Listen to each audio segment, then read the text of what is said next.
Welcome back, friends. This is the Tell It Like It Is podcast. I'm your host, Alexi Bailey, and this is part 2 with Natalia the Wellness Warrior.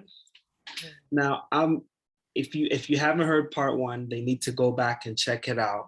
I'm so excited about what you've been working on. You know, your journey and everything you embody, can help open doors for people. Sometimes people are looking for it. They're trying it on their own. And sometimes having a coach, someone who's been through it, who can kind of point you here and kind of help you see the pitfalls before you do, is key. It can save someone years of setbacks. So what are you working on? What can we do? How can we get some of this magic? Yeah, it's so funny. I'm big into Tony Robbins, and he always says, he's like, turn 10 decades into days, and that really has been so true for a lot of our clients and our community. Where, well, right now we're getting at this time we're getting ready for teaching a live but virtual. So it is a live virtual retreat in October, and they can get more information at getempowered2021.com. So it's getempowered2021.com. And this retreat, so I held it last year, but it wasn't live. It was 7 days of pre-recordings, and I interviewed a lot of people who were like on my cancer care team. I wanted to educate the audience on my journey and the people I was dealing with. And this year, really, we're giving access to last year's recordings and everything, but we're also adding in some more interviews and more live community, more live interacting, and a lot of the movement.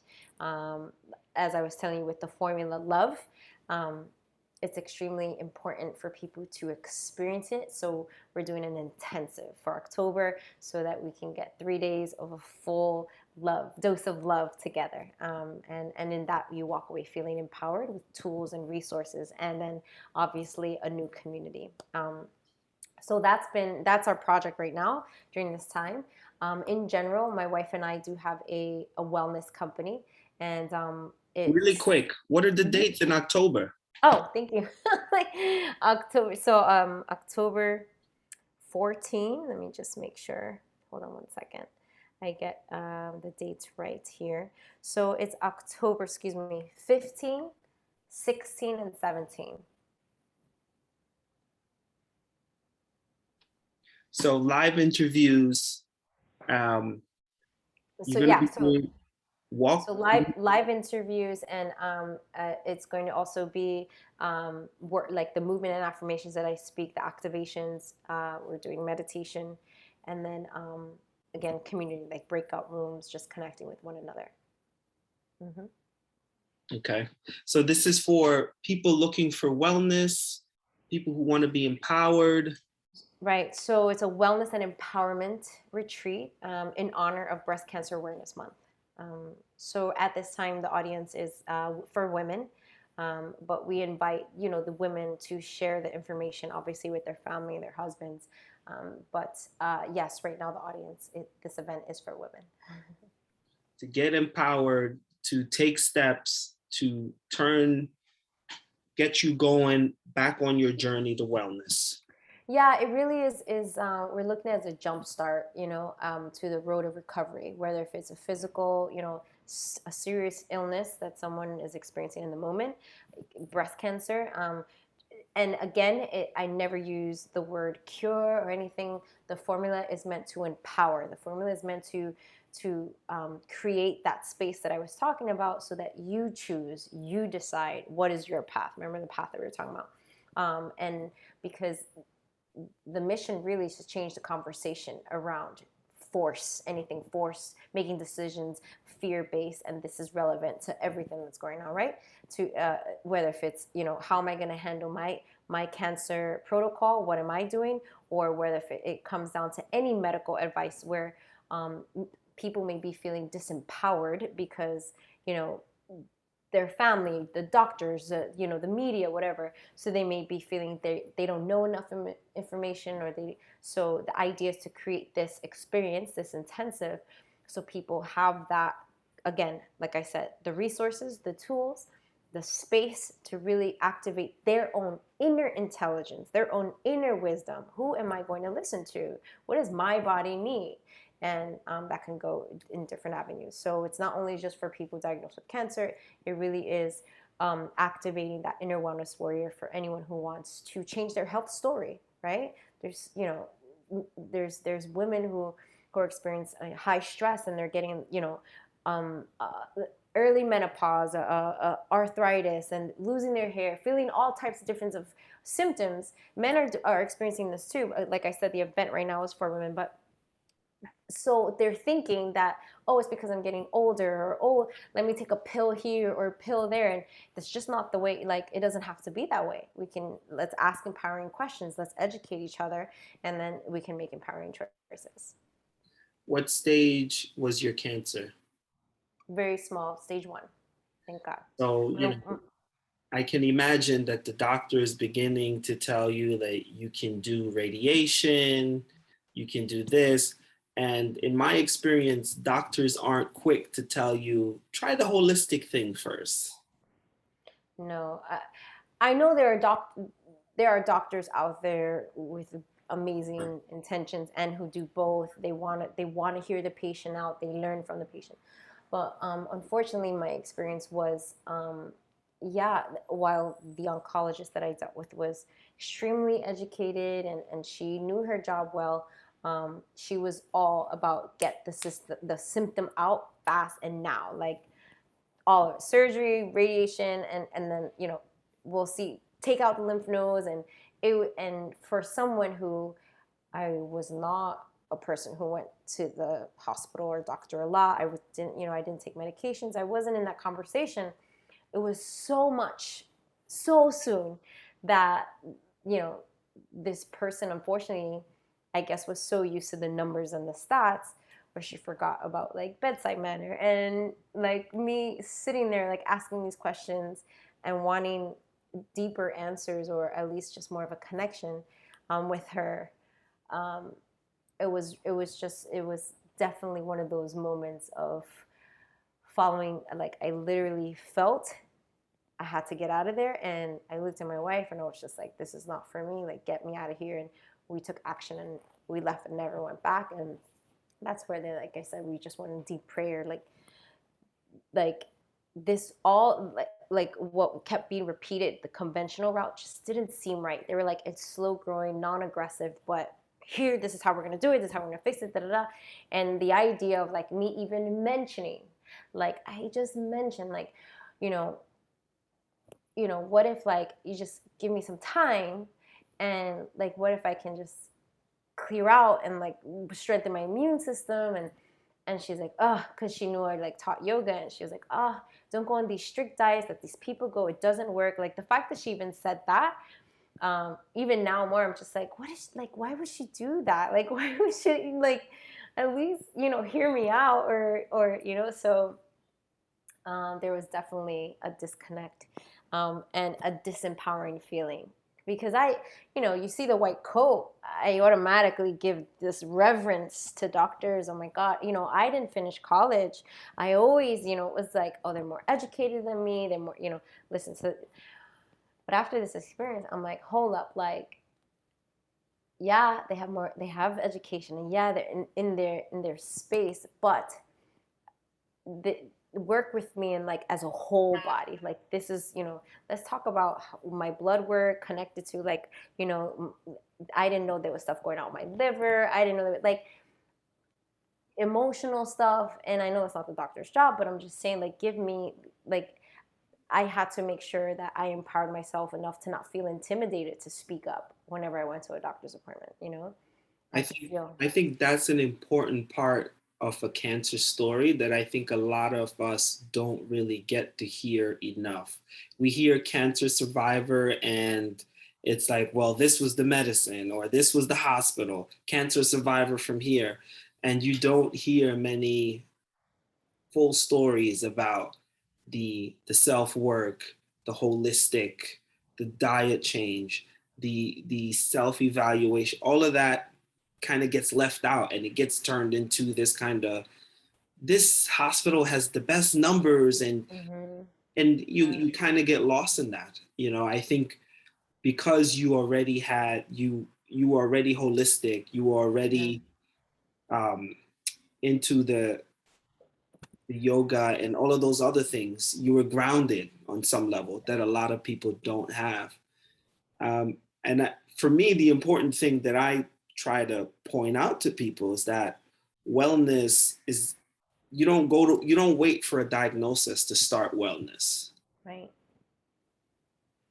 Yeah, and I don't know why we work that way, but it's you're absolutely right. You can start today on wellness, mental wellness. But like I said, that connecting the presence, nature, water, caring about how you feel, caring about how you fuel.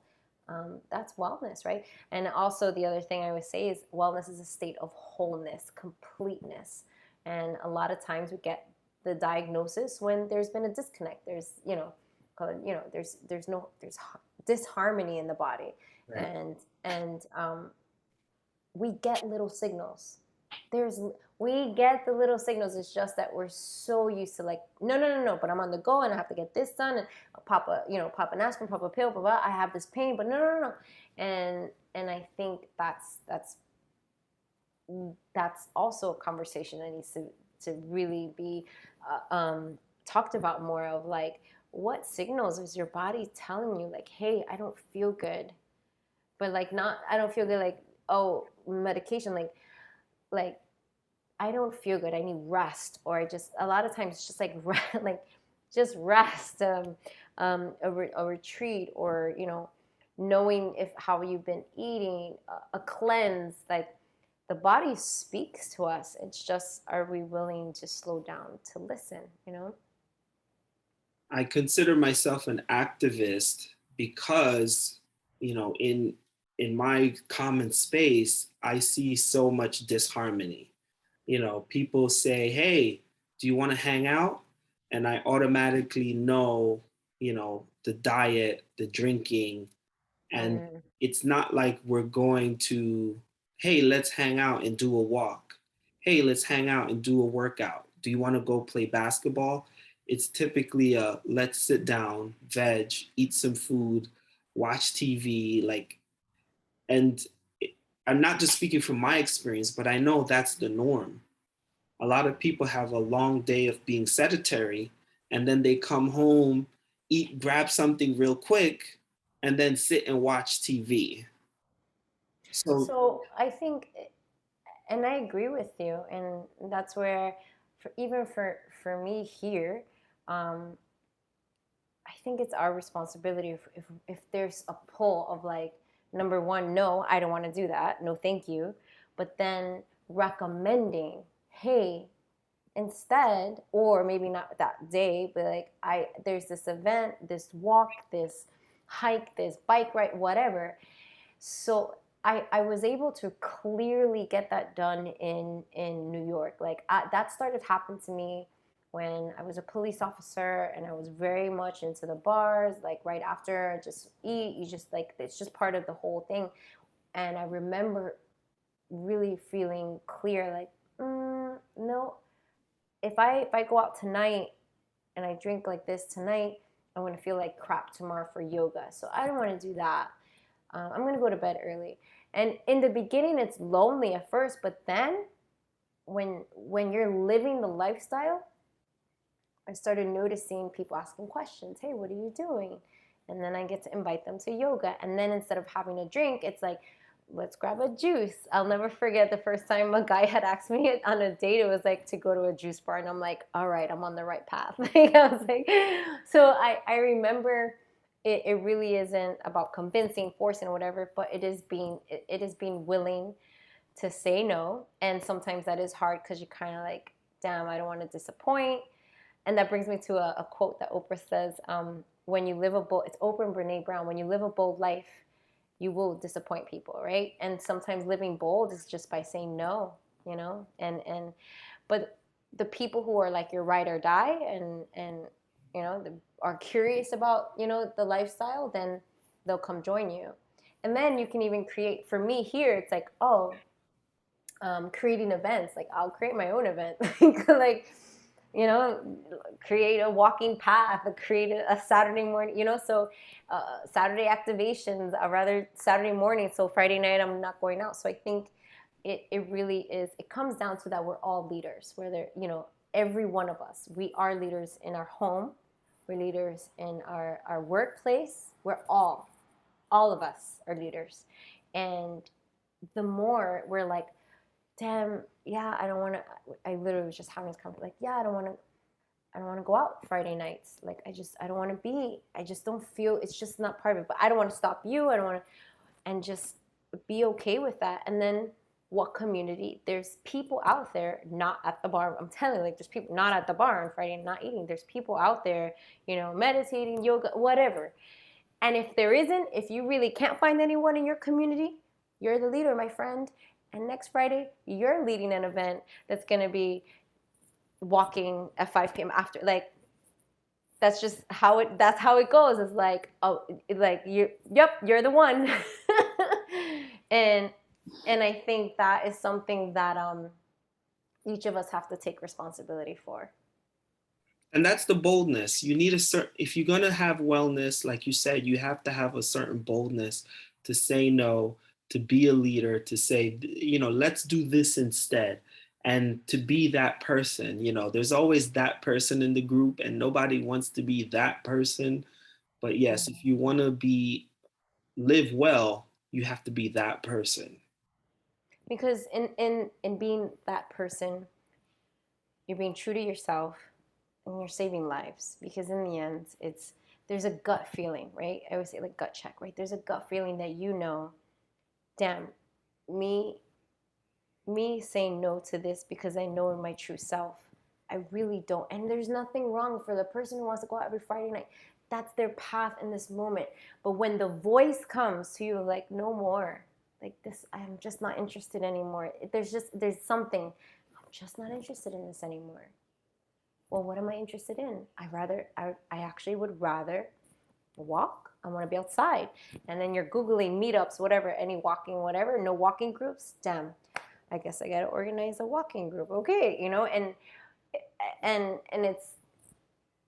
it's crazy, but it's all about timing, the timing of evolution, boldness, whatever you want to call it, having conversations like this, and that willingness to be, yeah, that person, be okay, because in the end, man, they always come to you asking the questions. You'll be that person. You'll be that person that they ask, how do I get healthier? Exactly. How, it just happens. It could be in a year, it could be 10 years. It just, So the other, you said you and your wife are doing something else? oh, so we have that specific event in October, and then just we have a supplement called Activated Grass, and it's part of our health and wellness company. So, like I said, I'm big into sprouts. I grow sprouts, and in my challenges, I teach people how to grow sprouts if they're willing, open, and they have the space. But we've also learned throughout the journey, people don't have time, or they don't want to, space, whatever it is. They get nauseous from wheatgrass sometimes. So we made sure we found a lab that honored all our requests, and we have a supplement, organic, all natural, just wheatgrass, no fillers, and so we offer that also. So it's we just really want to focus on not only the the physicality, like I was saying, the movement, and the coaching, but really taking care of you, of giving you easy access to, like I said, the sprouts and wheatgrass, along with the community. So we're building community around all of that. Um, I'm sure it exists already, but I'd love to see like your wheatgrass growing technique kind of thing, some videos. Yeah, I can send over. I mean, I have some videos already on Instagram, um, but we want to re up on YouTube, so it's just easier to share. Yeah, So yeah. I'll make sure to share that with your audience. Absolutely. I have tons of people in New York actually growing wheatgrass in their apartment because a false belief was just like, oh, I don't have the space or whatever. You just start with one little tray. Um, Once my mom started growing and started getting the rhythm, I'm like, if my mom could do it, anybody could do it, right? And so there's a big, actually a big community in New York, New Jersey, who has their little. I mean, you can have one little tray, 10 by 10, a little soil. Takes some little tender love and care to get started. I teach people you can get a juicer for like $80 that can help. You can juice your wheatgrass, and it really isn't as hard as a lot of people may think. Is People it are like, oh, I don't have a sprouts? green thumb. Hmm? Is it sprouts or wheatgrass? So both. So the easiest I start with is the wheatgrass, and then a lot of people just start. They want to learn more. They want to grow more, and so then I teach people how to grow sunflower sprouts, pea sprouts, um, and broccoli sprouts. And Broccoli then sprouts are in the jar, so they take less space. so you juice it and then you drink it. So wheatgrass, just the wheatgrass shot, juice it. The other sprouts, sunflower, pea, um, broccoli, you can juice, but you can also use in salads and stuff. And that vitamins, Vitamins, minerals. minerals, live enzymes. I mean, the chlorophyll alone. So wheatgrass in itself is like 70% chlorophyll. So 2 ounces, a little shot of wheatgrass cleanses, detoxifies, oxygenates the blood, and it's known like it equals like 2 to 3 pounds of vegetables. I still tell my people make sure you eat your vegetables because it's just the idea of the chewing, making sure you're oxygenating the body with actual veggies. Um, but that has been, I'd say that's been my medicine. I drink wheatgrass daily. I'm pointing here, but there's no wheatgrass here, guys. Um, uh, so yeah, so it's been my medicine. That was the first thing I learned how to grow, and we continue to grow it and share. Like I do a lot of CrossFit too, so I've been taking it to the gym, opening eyes to the athletes, making sure that they know that this actually can help with recovery, also muscles, and it's clean protein, um, and it's very economical. So a cup and a half of seeds, let's just say wheatgrass itself, a Mm. cup and a half grows into a pound to a pound and a half of wheatgrass. So I can get this little jar, soak it, cup and a half of seeds, and I'll get this beautiful tray. That's about a pound, pound and a half of wheatgrass that can last me seven days. I'm gonna look into it. I'm familiar with what wheatgrass is, but I think that's like next level vegan. So I'm all about the holistic lifestyle. So I'm still working my way there. So what's beautiful is you don't have to be vegan for this. Remember, it's all about adding. What's what I talk about is um, when there's not like a, oh my god, we have to change your lifestyle radically right now, like because of a serious illness. When it's like steps, adding in. So imagine you just not changing anything about your diet and lifestyle. I'm not saying to become vegan, nothing, but just, hey, I'm gonna learn how to grow. Even the broccoli sprouts you grow in a jar. You don't even need a tray or soil. Broccoli sprouts take 7 days. I'm gonna learn how to grow broccoli sprouts. And in that, you're literally taking food that you soak the seeds, you're touching the seeds, you're watching it grow, you're taking care of it, and you put it in a salad or you eat it before you eat a main meal. How healing is that compared, like you adding in, it's going to actually add more fiber, it's going to add more vitamins, more minerals. Broccoli sprouts are it's very popular, known that it has a chemical sulforaphane, if I'm pronouncing it right. When you chew it, it has cancer fighting chemicals in it. So the idea of you adding that in, I'm not even asking you to take anything away, just add that, is going to have you craving more of that, and that's how we work.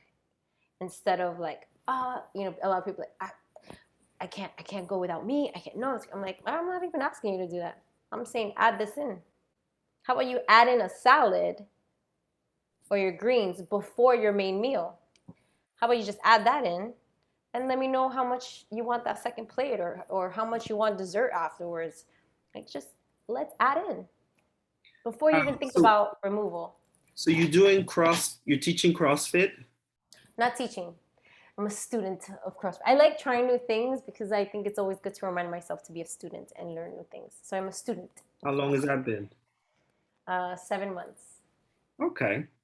And what are you teaching now? Do you still do Brickam? I teach yoga online, and I teach. It's called Intensati, so the movement and affirmations. That's the fitness that I teach online, and in workshops and challenges and stuff. Would you go back to Brickam or? Would I teach Bikram yoga again? Yeah.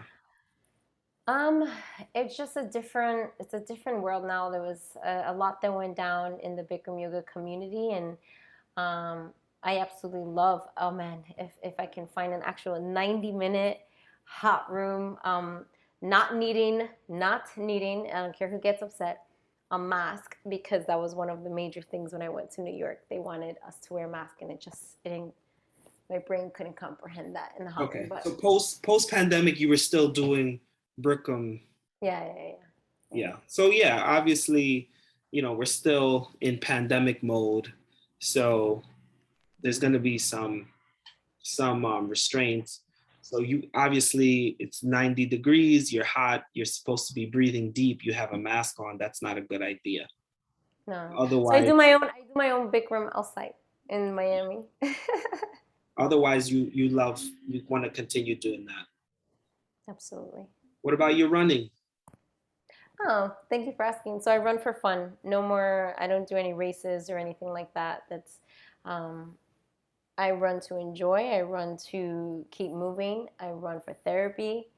Um, I don't teach anyone how to run. Or if someone is a runner and in my program, I mean, it's a beautiful addition. But running for fun is more my thing than it being a sport or competition. I Is can't say anything right now athletic that I do for competition. I did try CrossFit. There was a local competition just for myself. I wasn't competing against anyone else. It was just like a open forum. You put your stats online or whatever. But yeah, at this moment, I move my body for healing, for love, for fun. Like there's no PR time or anything like that. Yeah, I love CrossFit as well. Um, was there a reason you just stopped running races, half marathons, and all that stuff? Um, a particular reason. No, maybe it was more that I grew out of it. It could have been subconsciously, it represented an old version of me.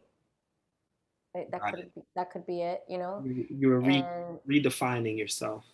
yeah, so that could have been it. And so then running all of a sudden, being that I was doing so much spiritual work and whatever, running, I transformed it more of like, instead of it being a competition or running mile by mile and checking my clock or whatever, I just wanted to breathe. I just wanted to run, feel the breeze, and it just turned into that, running on the beach or running the boardwalk, and just being grateful that I could run.